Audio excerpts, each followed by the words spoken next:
Good morning, everyone. My name is Natalie. Welcome to this latest instalment of the Radcliffe Chambers Junior Programme. And I'm joined this morning by Piers, who is also one of the juniors in Chambers. And the focus of our webinar today is litigation. Yes, I'm Piers. I'm one of the newest tenants at Radcliffe. And so today I'm going to be talking about costs in winding up petitions. And I think it's certainly can be an underrated or an aspect that isn't sufficiently focused on sometimes is the cost consequences of the thing. I'm very keen to obtain the actual petition itself without necessarily thinking about the aspects of the litigation that go around it and what those consequences are going to be. This is going to be broadly in three parts. So firstly, I'm just going to talk about the general principles that inform the way that the courts have approached winding up petitions and how they think about them and how that impacts the way that costs typically work in them. Second, what happens when these general principles run up into some of the outliers or oddities and what can happen with costs in those situations and whether you'll be able to take advantage of those or how to avoid them. And then thirdly, as a summary, general top tips for making sure that you are in a favourable costs position wherever possible. So with that in mind, moving on to the general principle of the matter. So under section 125(1) of the Insolvency Act 1986, the court may make any other order as it sees fit with respect to winding up petitions. So it has an unfettered discretion with respect to costs, at least in terms of the power awarded in statute. Nevertheless, this unfettered discretion is typically exercised according to a set of general principles, general rules that the court has a tendency to follow. And obviously the starting point is going to be that discussed in Canon Screen Entertainment Limited and Handmade Films. And that is the rule you'll be familiar with from litigation generally, that costs will follow the event. And sometimes this can seem a little unusual with respect to winding up petitions. Because, for example, it might be the case that you start the process for a winding up petition, you get fairly far along in the process, the company does absolutely nothing in response, and then you find yourself on the threshold being about to get a petition, and then suddenly they roll in with a substantial defence or something else that sees the petition dismissed, and you find yourself on what can feel like a rather unfair side of the general rule. So why does the general rule work that way, and why has it been accorded such importance? Well, it's because winding up a company is a very serious matter. It's the legal death of the company, so to speak, the end of its legal existence as a person. And the way that the courts have approached this, as mentioned in Rare Company number 010656 of 1990, although this is a long principle going back, and this is just a good exemplar case if you want to look into it, is to say that winding up petitions are not supposed to be a substitute for debt collection action generally. What's meant by that is that there are many other tools that you have in order to enforce a debt. First of all, just bringing an action for the debt itself, and then once you're having a judgment for that, going on to enforce the judgment. And that would be sort of considered the most appropriate way to do that. A winding up petition should involve some kind of suspicion that the company actually is insolvent, effectively. You are taking this route because it is the route by which you are going to retrieve whatever you can retrieve. But the boundaries of this principle have been fairly vague, and so the good example of this is Cornhill Insurance and Improvement Services Limited, particularly for bringing back the rather nice quote that rich men and rich companies who did not pay their debts had only themselves to blame if they were thought it could not pay them. And this was a case where there was a company that was palpably solvent on paper. It definitely had the capacity to meet its debt, and it simply didn't. It chose not to for reasons of a fairly petty dispute. And so the court was willing to say, look, if it's not going to pay and it's not going to give a reason for not paying, well, you're entirely entitled to proceed on the basis that it is insolvent. And we're not going to see this as abusing this tool of supposed last resort. Now, in practice, winding up petitions clearly are part of the debt collection arsenal, and this practice and principle are reconciled by the petitioner bearing the risk that there is no substantial defence. So the case law is effectively saying, when you embark on this as a petitioner, if it comes up that there actually is a substantial defence and it's going to have to turn into a Part 7 claim, etc., well, you had the opportunity to do this by the other route. The fact you didn't means that these costs have to be on you for taking that on. And so it's pushing towards winding up petitions being a weapon of last rather than first resort. So considering the different outcomes of the petitions and what can happen with them. So a successful petition and the Insolvency Rules 2016, that's Rule 7108-4H, allows for petitioning creditors to be awarded costs from the company's assets, and typically, and that will also extend to contributories or creditors who supported the petition.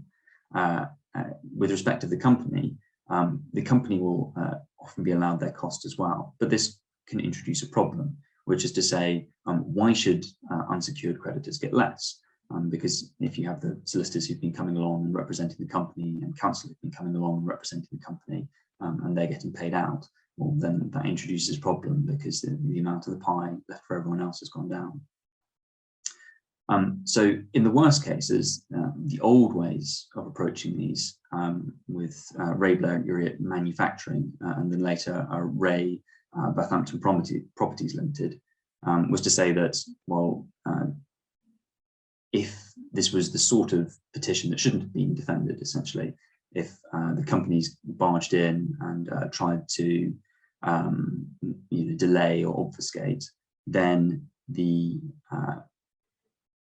assets available for unsecured creditors would be paid out first. So the priority for solicitors would be put to the bottom. This has now fallen out of favour in respect of the modern way of doing this. And you can see this starting with Gamastard and PLC and Brackland Magazines Limited, and also Rare Company, number 004055 from 1991. Which is worth noting just because it explicitly responds to the old Bathampton order system. And this allows the court to, or not allows, but it sets the precedent for where the court might consider making a non-party costs order. So if you have the director of a company who improperly caused the company and petitioner to incur costs, it allows an order to be made directly against them. And so in that situation, you might say no one's losing out because the assets are being topped up from the directors in that situation. But this being a non-party costs order, the circumstances where you're going to get it are pretty darn rare, essentially. And so it's not something that can ordinarily be relied on. The situations in which you're going to be able to attain that are highly contextual, but some of the case law that considers the situations where that might be available are set out as follows. So there's Ray Northwest Holdings PLC, and this has to be treated with a little bit of care because this was a petition presented by the Secretary of State on grounds of public interest. But the general points would seem to be fairly applicable across winding up petitions generally. And that is that the crucial question is whether the relevant directors or director held bona fide belief that the company has an arguable defence and that it's in the interests of the company for them to advance that defence. So effectively, is the director carrying out their fiduciary duty with respect to that company? Are they acting in the interests of that company? If they're not acting in those interests, well, then that's obviously going to raise questions about whose interests they are acting in. Is it for their own personal benefit? And at that point, does it become appropriate to make a cost order against them? That's obviously going to be fairly difficult to do where the directors have relied on legal advice, for example, because then there's very strong evidence to suggest that they've gone away in good faith, they've taken on this advice and they've acted on the basis of that advice, even where that's unrealistic or just plain wrong, as was the case in Ray Tajik Air. So the flip side of this is the unsuccessful petition. Who's getting the costs when the petition is dismissed? Now, ordinarily, this is going to be awarded against the petitioner, because obviously the petition's been dismissed, they've not succeeded in their action. But on what basis is the cost order going to be made, standard or indemnity? So where the debt is substantially disputed and the petitioner knows that to be the case, then as we can see in Rare Company number 0012209 of 1991, there's a very high chance of indemnity costs, which is obviously quite concerning. And the reason for that, as the court pointed out, is that this is effectively an abusive process of the court. You don't have the standing to bring a winding up petition unless there is a debt. So if you have proceeded this far and it turns out that this isn't actually the case, or there's a plausible chance it might not be the case, and it's something that you needed or should need to prove, that is an abuse of the court's process. And so you're going to effectively have to pay the costs on a much more strenuous basis. And a Rare Company is interesting because it specifically responds to Cornhill Insurance in that respect, noting that, yes, this has become a tool that is frequently used, but you need to be careful about how it is being used. You know, we recognise the fact that sometimes it can be an effective way to reclaim debt, but you need to be very, very sure that it is a debt that actually is owed and there isn't some basis on which they're going to dispute it. And if you do it regardless, well, again, you've brought those risks upon yourself. That, of course, begs the question of when is a debt substantially disputed? Because it's one thing, unfortunately, having a petition fail for some reason or the other on the day of the hearing and having to face standard costs, compared to having to go whole hog and pay the indemnity costs of the matter. And when you begin on the petition process, when you open up correspondence with the company, informing them that you intend to do it, if you don't get payment, etc., etc., you may receive a variety of replies. You could receive a letter setting out all of the reasons that the debt is disputed, complete with documents, correspondence, etc., etc., that makes a convincing case. And obviously that makes your decision a lot easier for you. Or you may get something that effectively amounts to a bare denial. We don't owe it, but we're trying to find out why not, or correspondence will be received at a later date. Or you may simply receive no reply at all. And so it's important to understand what that test is. And that's been set out in Argentum Lex Wealth Management Limited in Gianotti, which, being a court of appeal case, is quite useful in this matter. And here we can see that the test is not that different for the test for granting judicial review applications in the administrative court, or granting permission to appeal to the Court of Appeal from the Court of First Instance, so that there should be a realistic prospect of success. Obviously, that being a fairly well-trodden legal phrase that can bring in other aspects of areas of law, such as the summary judgment and default judgment considerations.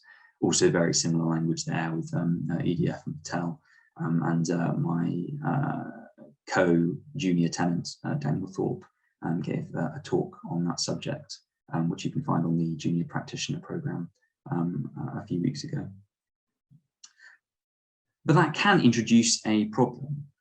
What if the debt goes on to be substantially disputed, but this is shown after the petition has considerably progressed? So the situation is that you get something like a bare denial, or you get told we disputed for these reasons, but the documents that have been provided are so spurious that in your initial judgment that there isn't a realistic prospect of success for them, and you feel comfortable in heading on with the petition anyway, without feeling like it's an abusive process, because in your view this isn't going to stand up.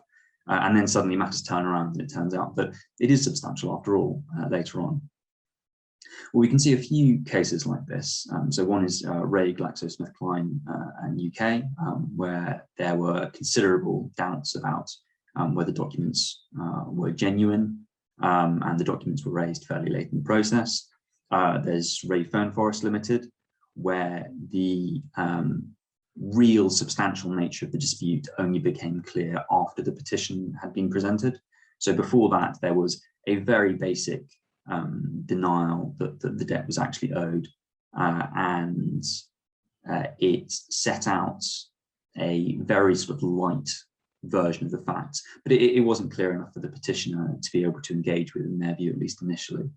And then finally, Ray Railstar Limited, slightly different because this was costs in an application for an injunction to restrain advertisement of the petition, but again was one where the petitioner had given the company every opportunity to dispute the debt, and continually sent letters effectively along the lines of, if you don't explain why within X days, we're going to proceed with this step. And the company immediately went straight into the application for the injunction, rather than engaging with those in the fullest. So in those situations, it did end up being on a standard basis, simply because the extent to which these cases could be said to be an abusive process in the fullest extent were limited.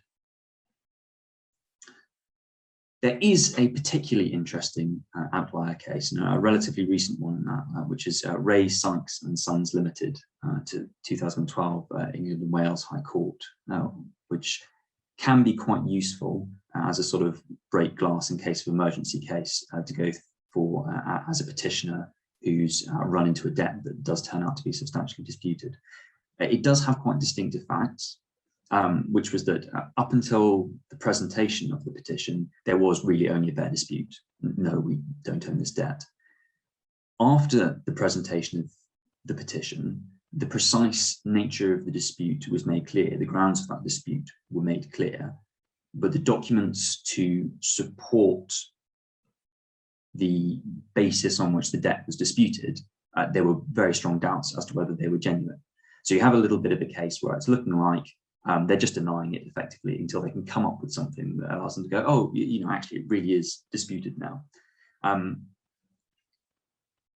It might have been different, say, if the bare dispute had rather set out, even in a very limited nature, the particular nature of the dispute which those documents then supported, if you see what I mean, because then there's less reason to suppose that they might have been falsified because they were consistent with previous correspondence. Whereas the fact that there was effectively no real dispute there, and then suddenly these papers being magicked up that supported the substantial dispute.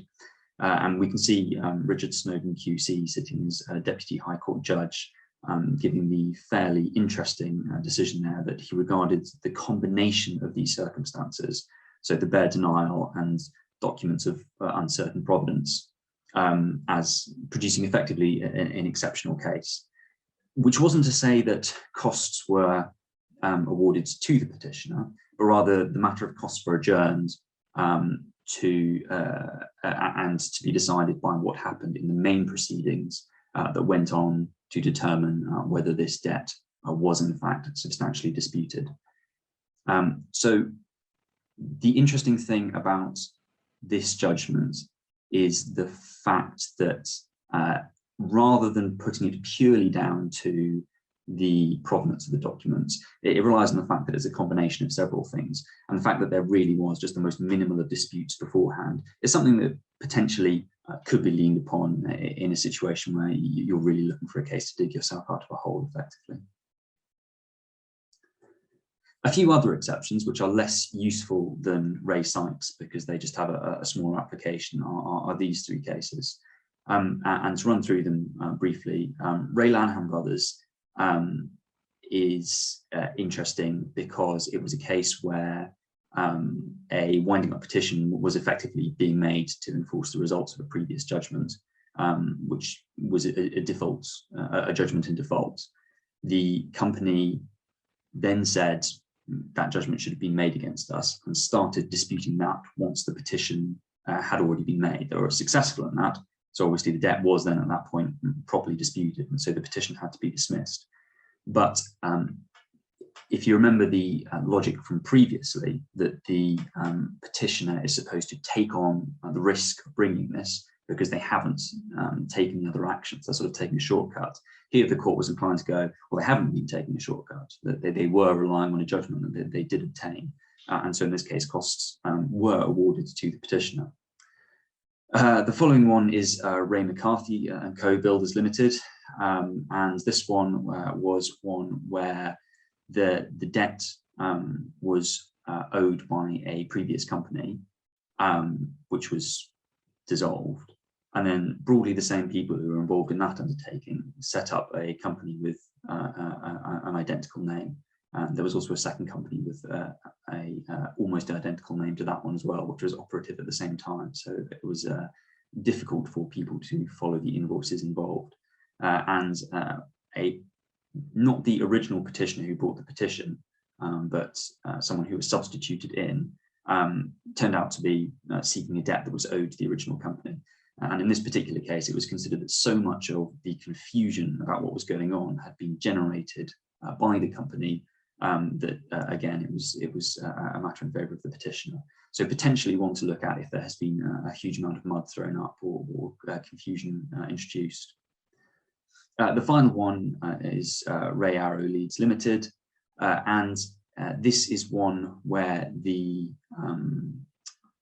petitioner was quite right in saying that there was a substantial debt and did bring a petition. After some conversation with the company, it was adjourned to allow the company to find the time to pay the debt, because not it would be able to. That wasn't the case. The petition came back again. The company made the same argument.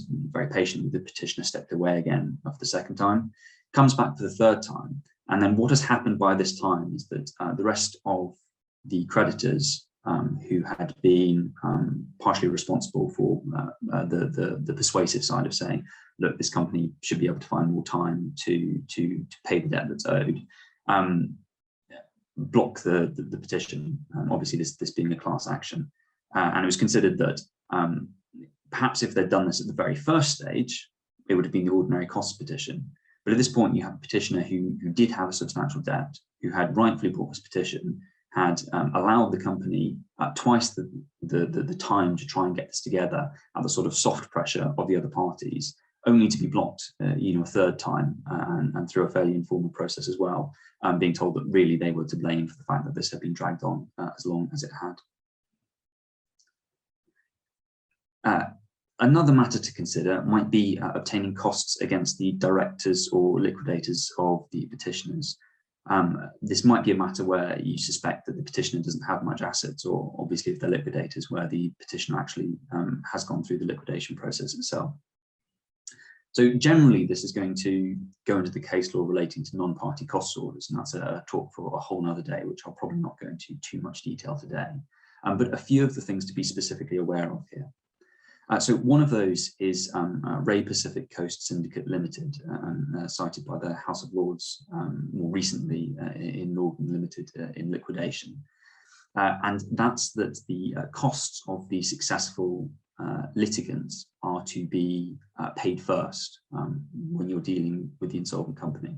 And so this actually takes priority over, for example, the expenses of administering the estate that have already been paid out by the liquidator. It's taken place above that. So although it isn't a non-party cost order, it's not applying to the liquidator, it can look a little bit like it at the point that the liquidator is having to pay the litigation by scraping back its money effectively. A follow-on to that is costs against solicitors of the petitioners. Obviously something that I'm sure the audience will be very keen to avoid. Two danger cases here. One, rare company, number 06798 of 1995. A non-party cost order was made against a solicitor who gave an affidavit that the company was insolvent when there was no reasonable grounds to do so. So he was effectively perpetuating the abusive process by allowing his debt to continue on when it really should have been obvious it should be pursued by other methods. And that was in application of Rydell and Horsfield which was actually a series of conjoined appeals, so several cases there to look at if you fancy some extra reading. And although it wasn't used here, the court did say that costs may be available against solicitors where they advise a client to proceed with litigation knowing it to be an abusive process. Now, on the facts of this case, this wasn't actually applied here because the solicitor had, in fact, apparently advised the client not to proceed with it effectively, and the client had said, no, go ahead anyway. The solicitor hadn't terminated their retainer or anything, but under the circumstances, it was considered, even if they had, it probably wouldn't have averted the litigation because the directors were committed to it. So it's a fairly circumscribed principle, but obviously certainly want to be very careful of. Know the fact that you really should not be bringing these where there is a substantial debt, and don't be overly quick into doing those. Briefly, the ones that aren't sort of categorized into successful or unsuccessful, where the petition is dismissed because the debt is paid, as of Ray Now Most Co Limited, summarising the principles well. If the petitioner's debt is paid after the presentation of the petition is normally going to be considered as successful. So even though the petition is obviously going to have to be dismissed because there isn't a debt outstanding, the reason that there isn't a debt outstanding is effectively because it was acknowledged as a real debt and did have to be paid. This potentially can be displaced in favour of no order on costs with evidence from the company on the basis of the decision in Ray Now Most. What that might be is perhaps a little difficult to see.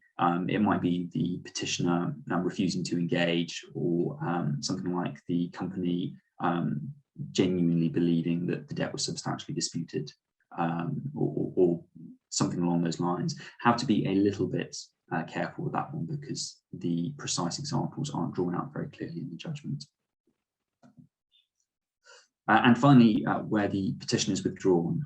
So under the Insolvency Rules 2016, Rule 713, the court can give permission to the petitioner to withdraw on such terms as to costs as are agreed between the parties, if it's at least 5 days before the first hearing, notice of the petition has not been given, no notices in support or opposition have been received, and the company consents to the order made under this rule. And those restrictions, so at least 5 days before the hearing, because this is a class right, it wouldn't be fair to other people with interest in the petition if a petitioner are allowed to sort of pull out at the last minute when they may have an interest in the petition going ahead themselves. Now, this obviously means that things are a little up in the air with respect to withdrawn petitions because it relies on the parties going away and actually agreeing those costs. That there's no particular provision made in respect of what those should be. And the answer is probably going to have to be, you need to figure out what your cost position would be if this were to go ahead. And that's probably going to end up being the basis for what you should end up negotiating around with the other side. So what are the key points from this? Well, firstly, as a petitioner, really try and make sure that this debt is not disputed. It's not simply enough to rely on the silence of the other side in most circumstances. Perhaps if it reaches the Ray Sykes level, that you might be able to get away with that. But for the most part, you're going to want to have this nailed down. And to act as a backstop and to try and make sure that this stays at least on a standard basis if things go pear-shaped and it turns out there is a substantial dispute, give the other side as many possible chances to respond, ask them to particularize the nature of any dispute, push them on the details, prod them on the details, so that either you can avert yourself at the first possible opportunity, or you're in a position to say to the court, well, look, it really wasn't obvious this was going to be substantial until such a late stage in the process that this looks more like Ray Glaxis and the client. As the company, make clear the basis on which the debt is disputed early on. If you make it very clear the basis on which the debt is disputed early on, and it's on something that is realistic, well then that has effectively secured your cost position from the get-go.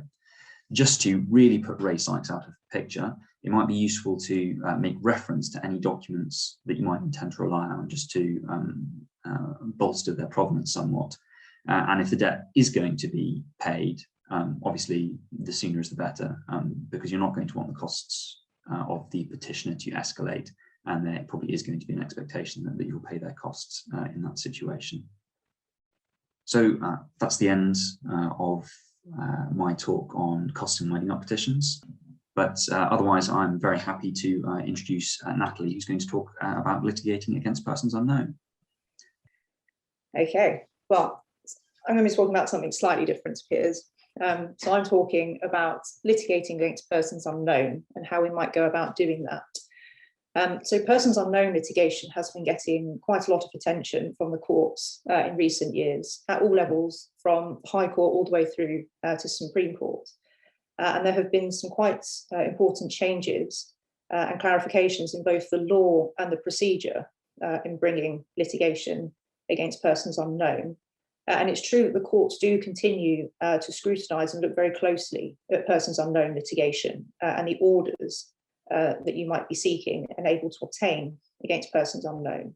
And so it's really important to get your litigation, both procedurally and substantively, absolutely spot on, because the courts are very, very closely guarding persons unknown orders at the moment.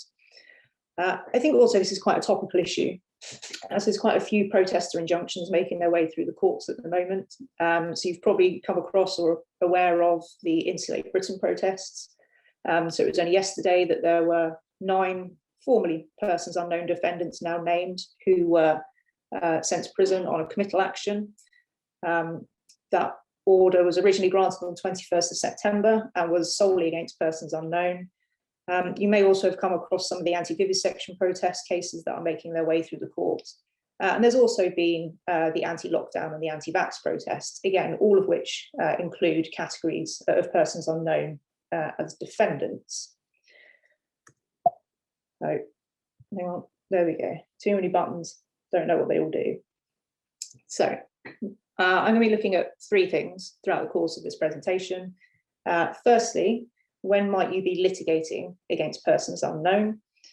Secondly, what are the limits of litigating against persons unknown? Realistically, what sort of orders can you or should you be seeking, and what might the court be prepared to grant you?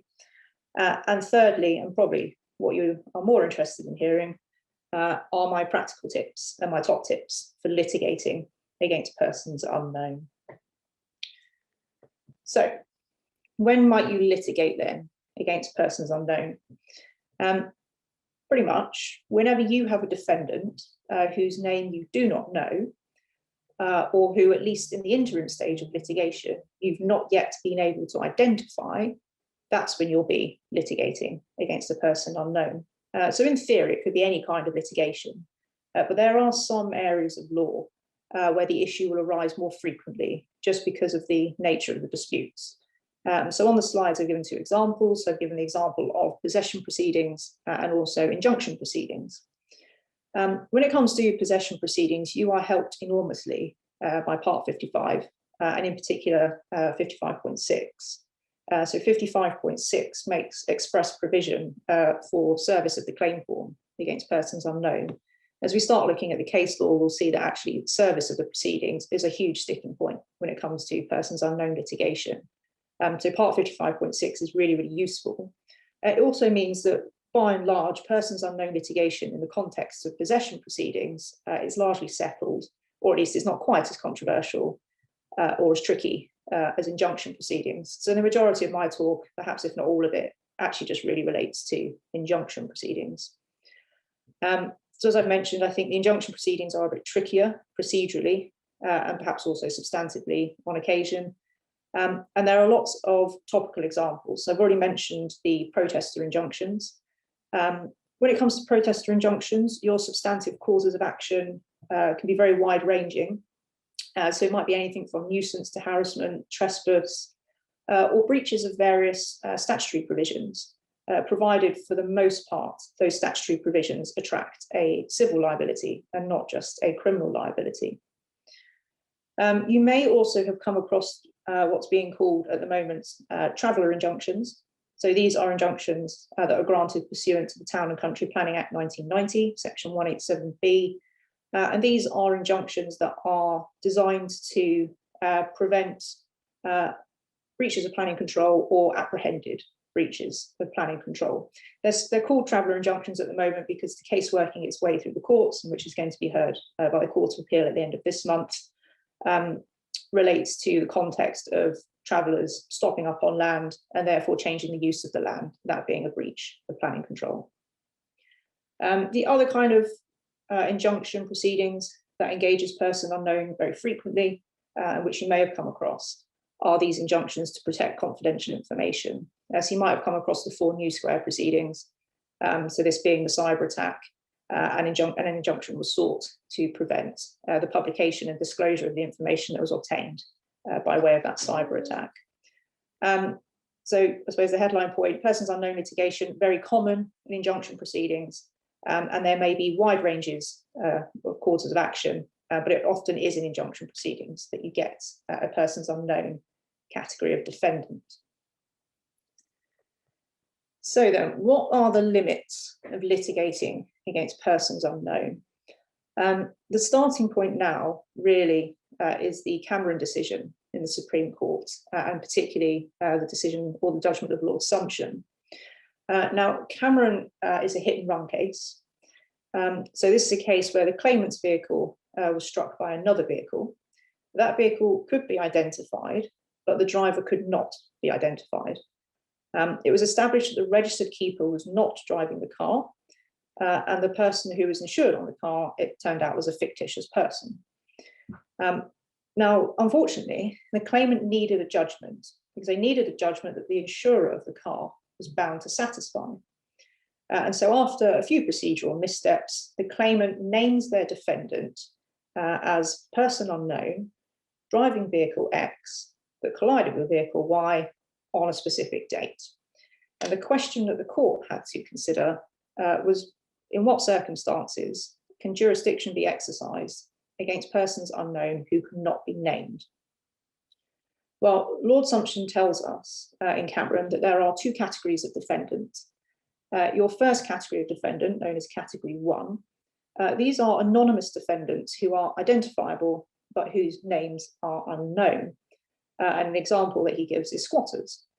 So you can point to someone, say, it's that person, they're on the land, this is the defendant, I don't know their name, but I can say with absolute certainty it's this person. I can point to them on the street. That's your category 1 defendant.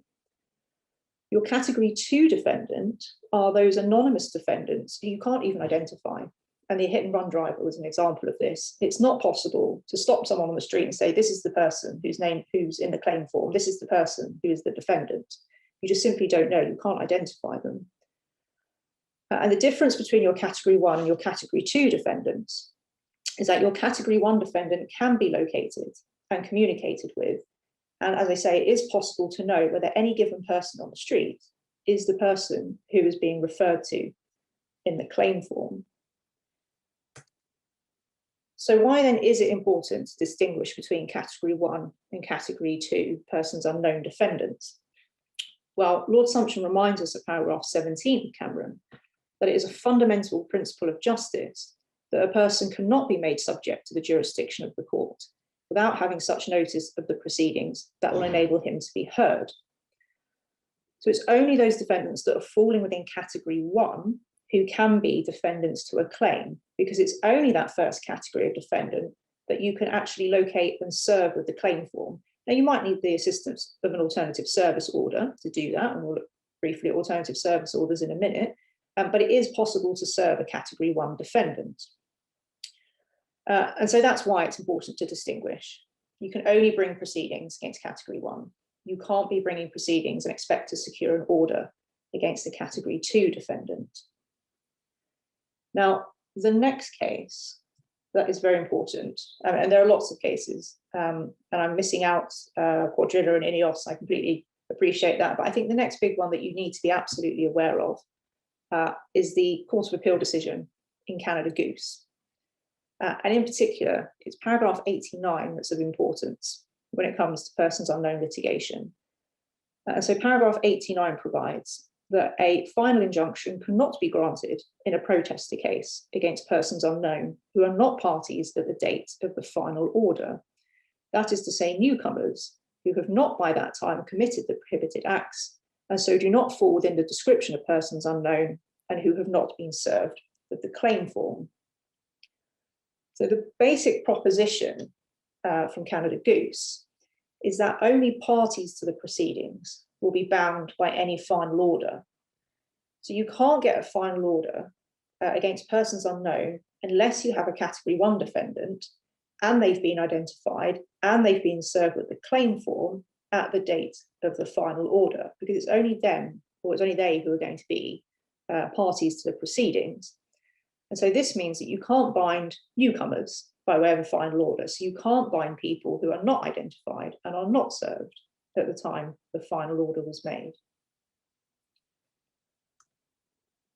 Now, paragraph 89 goes on, and it says that there are some limited circumstances in which a final injunction may be granted against the whole world. Protester actions, like the present proceedings in Canada Goose, do not fall within that exceptional category. The usual principle, which applies in the present case, is that a final injunction operates only between the parties to the proceedings. And that is consistent with the fundamental principle in Cameron at paragraph 17, that a person cannot be made subject to the jurisdiction of the court without having such notice of the proceedings as will enable him to be heard. So notwithstanding that first limb of paragraph 89, the paragraph does go on to tell us that there are some exceptional and limited circumstances in which a final injunction order can be granted such that it binds the whole world. And we would usually call these a contra mundum order. Now, you would usually get a contra mundum order. They're very rare, but if you're going to get one, you would probably get it if you are seeking to protect a claimant's convention rights. And if the court takes the view that there really is no other way to protect the convention rights other than a persons unknown order that binds the whole world.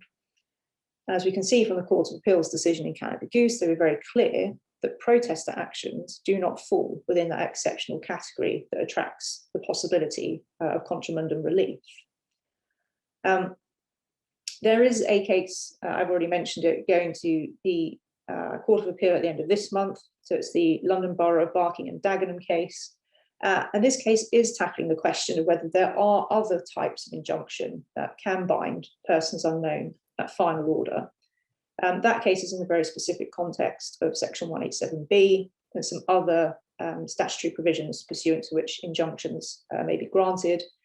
But it might be worth keeping an eye on that, especially if you do this kind of work.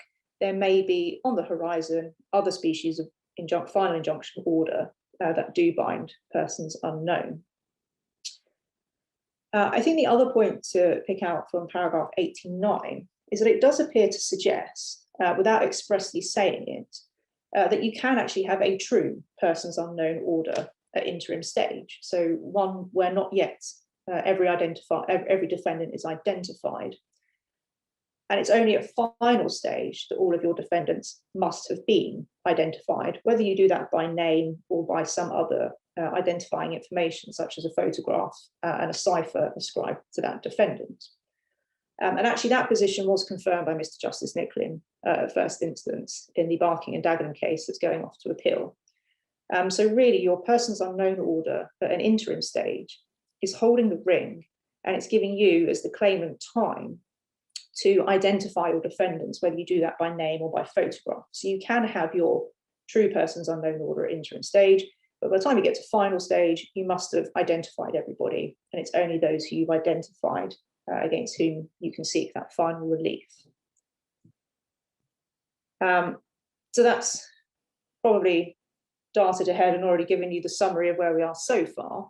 Because as I say, there's been a lot of cases in recent years, both and a lot of cases at appellate level as well. And I realise I have just pointed to two of the key ones, but they are fundamental to this area of law, and they do underpin the principles. So the summary so far is that only category 1 defendants can be defendants to proceedings. Your interim orders, as I say, can be granted against persons unknown, and that really is there to give you time to then go and identify your defendants ready for final order. And then your final orders can only be granted against those identified defendants. And remember, you don't have to name them. We do accept that you can't always name someone. It might be that you can have a photograph and you can say this is unknown defendant 1 and make your allegations as to what unknown defendant 1 has done, and then hopefully go on to prove them. And you must have served those people with the claim form in order for them to be bound by any order that the court is going to make. What you are probably more interested in from me then are my practical tips if you should find yourself litigating against persons unknown. I have put on the slide here 3 cases. So Canada Goose we've already looked at. I've already mentioned the London Borough Barking and Dagenham. So this is the section 187B and various other statutory provisions case under consideration by the Court of Appeal. And MBR Acres Limited. So this is a decision of a couple of weeks ago, again of Mr. Justice Nicklear. But this case is quite interesting because it's one of the first cases, if perhaps not the first case, after the London Borough Barking and Dagenham that's really engaging with this notion of very active case management from the courts. It's one of the first cases that's being very actively case managed all the way through to final order in accordance with the guidance that's set down in the Barking and Dagenham case. So it might be worth, if you are litigating against persons unknown, keeping an eye on the MBR Acres litigation. So in terms of my top tips then, the first, and this is a requirement more than a tip, if you have identified a defendant at the time the proceedings are commenced, you should be joining that person as an individual defendant to the proceedings. So if you've named someone, if you've been able to identify them by name, you absolutely should be naming them as an individual defendant to the proceedings. If you've identified them by photograph and you can identify some specific acts that they have done or you allege they have done, you really ought to be thinking about joining them at that stage as well and ascribing them a cipher. Remember, you don't have to provide a name. You can say unknown defendant 1 has done X, unknown defendant 2 we allege has done Y. If you are going to be including a category or categories of persons unknown, the first thing to be absolutely aware of is that you must describe the category with sufficient certainty to enable the court to identify or the defendants to identify whether they are defendants to the claim or not. And you must describe by reference to the conduct that is alleged to be unlawful. Now, when you are describing your categories of persons unknown, it's very important insofar as it's possible to avoid using technical language and also to avoid referring to any legal causes of action. So you shouldn't be saying persons unknown who are trespassing on the claimant's land. You should avoid using the word trespass. You should say something like persons unknown who have entered and remained on the claimant's land without the claimant's permission. You need to try and avoid referring to that legal cause of action when you are defining your categories of persons unknown. The other thing that I think is implicit in my top tip, but which does need to be said, you can't just say persons unknown. You must absolutely define the category. Just saying persons unknown is simply not sufficient in civil litigation. It may have been once upon a time, but it certainly isn't anymore. Sticking with the theme of including categories of persons unknown, your persons unknown against who you're seeking relief must be people who have not yet been identified, but who are capable of identification and who you will at some point be able to serve with the claim form, even if you have to do that with the assistance of an alternative service order. So really what we're saying here is only category 1 Cameron defendants. Now, as I say, at the point of issue, you don't have to have identified everyone. And certainly if you're going for interim relief, the point of your interim injunction is holding the ring until you can identify everybody. But you must be able to identify them. Otherwise, they're not a category 1 defendant and you won't be able to get an order against them. The next thing you might need to think about when you are looking at litigating against persons unknown is an alternative service order. And sometimes these are forgotten about, or they're not really given the attention that they deserve, but they're very, very important. And the court is becoming far more cautious about alternative service orders because remember, it's the service of the proceedings that brings someone within the jurisdiction of the court. And so the court is going to want to be absolutely satisfied that the method of service that you have chosen is effective. And so it must be a method which can be reasonably expected to bring the proceedings to the attention of all parties who fall within the definition of persons unknown. And you can be very creative. You don't just have to pin your claim form to a gate or put it in a clear plastic envelope and put it in a stake on the land. You can do things like serve by social media, whether by a direct message function or by posting on someone's social media, or perhaps putting a post on a campaign group social media. In some circumstances, that might be sufficient. Service by email is very common anyway. But be creative. You're not just limited to those old methods of pinning to gates and driving it into a stake on the land. But when you are drafting your alternative service orders, again, just take special care and have regard to the provisions of CPR 615.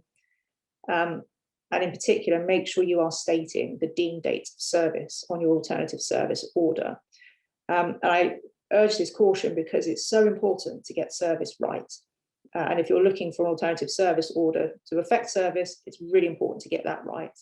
Because if you don't get service right, you're going to have huge problems if you ever want to try and enforce these injunctions that you are obtaining. A couple of other things then at the commencing proceeding stage, with or without notice. The general rule, pretty much, you should always be going with notice unless there is a really good reason to be going without. The courts very closely guard the without notice jurisdiction, as they rightly should. And if you are going without notice, you absolutely have to expect a very swift return date and make sure that you have your paperwork in order when you get to your return date. So make sure you have your certificates of service and make sure you've filed and served any documents that you undertook to do so at your interim, but your first without notice hearing. On that without notice distinction, you can seek your alternative service orders without notice, that's fine.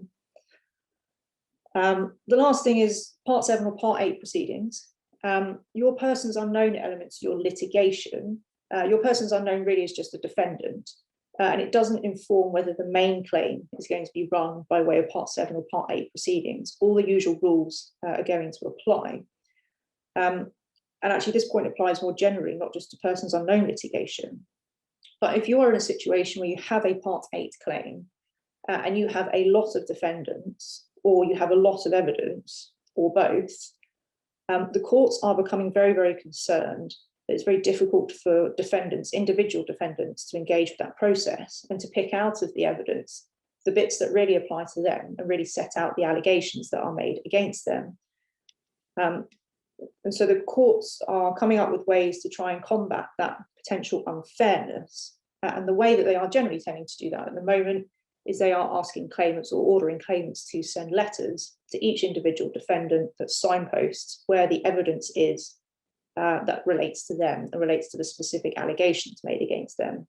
So if you find yourself in Part 8 proceedings with either lots of defendants or lots of evidence, it's going to be very good practice to send a letter to your defendant and signpost exactly where the allegations are against them and the evidence that applies to them, so they can respond to the same and engage with the process.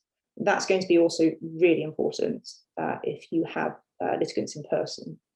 But even without litigants in person, it's advisable to be ahead of the game and think about sending your defendant letters.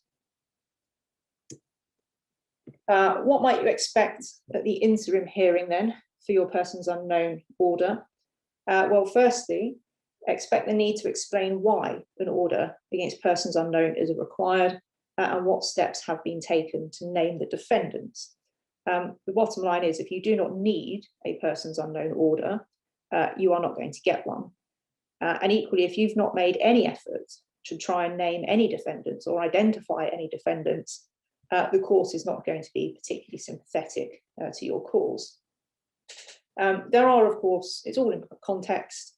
And so, for example, the first Insulate Britain, or so-called Insulate Britain injunction on the 21st of September, did simply name persons unknown. There were no named defendants at that stage. There are now upwards of 130, but originally there were no named defendants.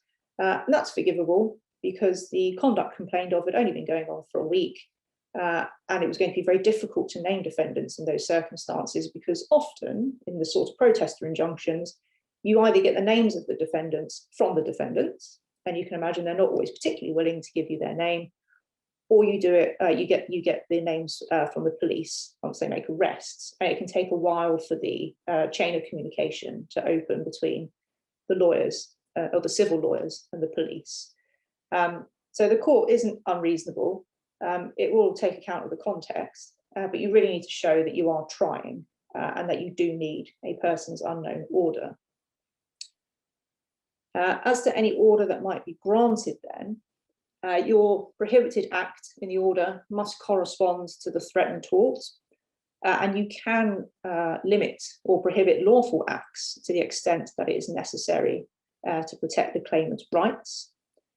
The terms must be sufficiently clear and precise to enable anyone who's affected to know what they must not do. So it must be in clear, simple language. Again, as with defining the category of persons unknown, you should avoid using technical language or reference to legal causes of action. So don't say you must not trespass, you must not harass or cause nuisance. You need to describe specifically the conduct that is prohibited. You can make reference to subjective intentions if it's necessary to do so for it to correspond to the threatened tort. And the last thing is that your order must have clear geographical and temporal limits. Remember, it is only an interim order, it's not a final order. You are just holding the ring for trial and holding the ring to enable you to identify your defendants. And so the court really is going to do the minimum that it has to in order to protect the claimant's rights pending that final hearing.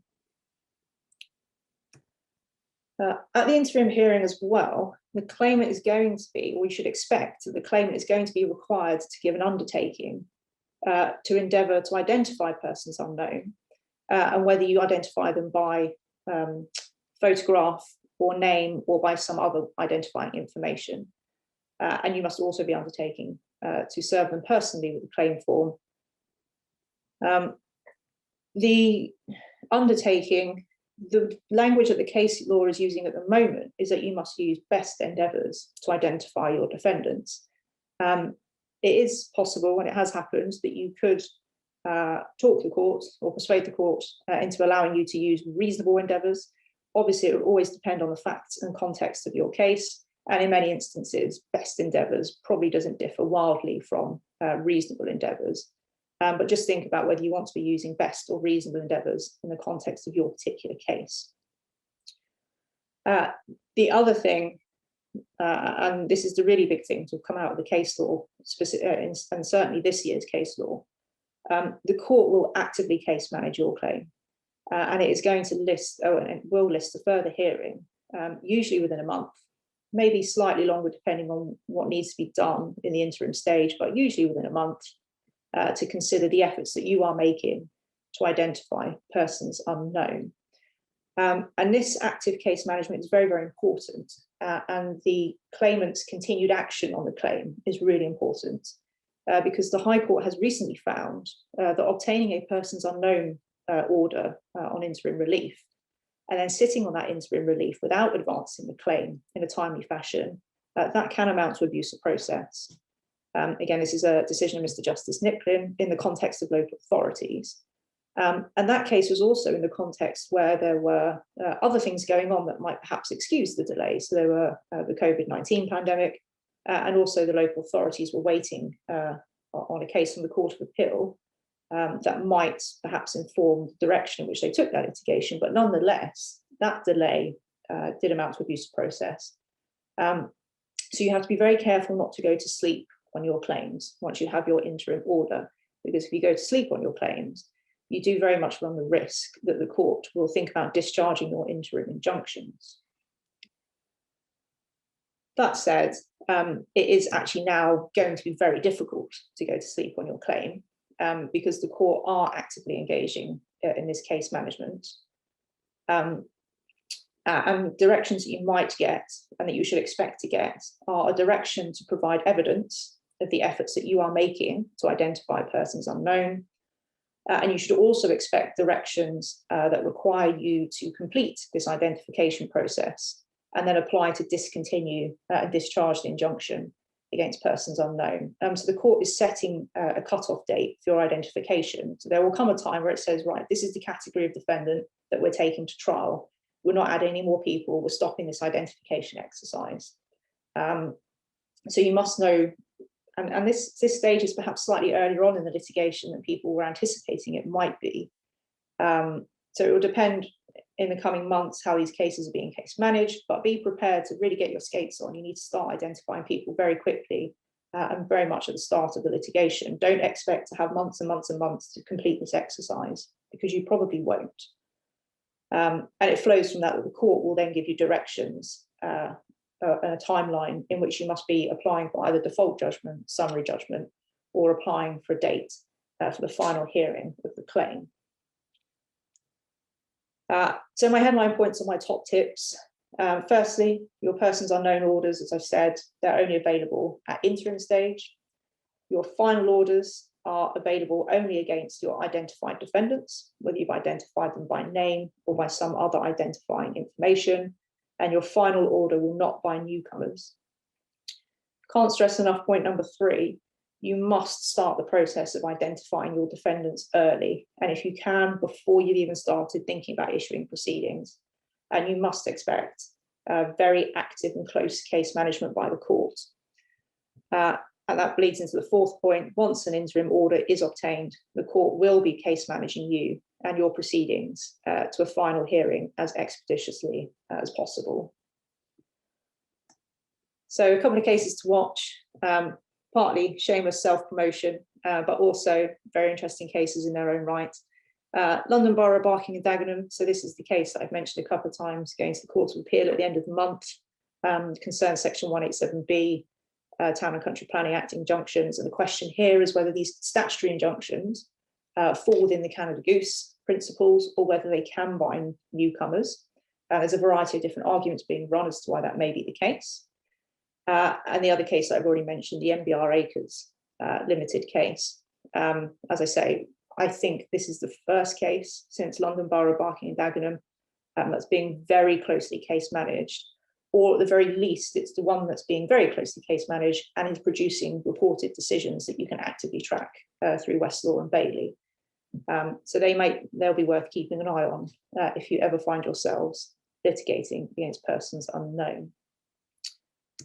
And so that is me and persons unknown litigation. Thank you, everyone.